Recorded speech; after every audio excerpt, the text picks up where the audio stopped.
जमहूरियत अगर बुरी है ना तो उसका इलाज मज़ीद जमहूरियत से होता है।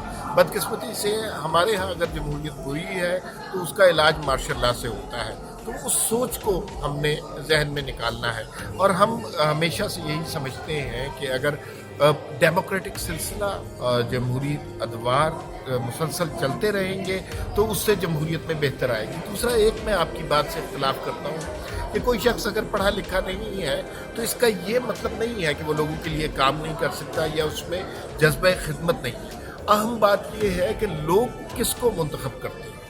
जो शख्स काबिल एहतराम होना चाहिए वो है जो लोगों के वोटों से मुंतखब होकर आता है। उसकी क्लास क्या है, जेंडर क्या है, क्वालिफिकेशन क्या है, मज़हब क्या है, ये मैटर नहीं करता। अहम बात ये है कि उसको लोगों ने मुंतखब किया।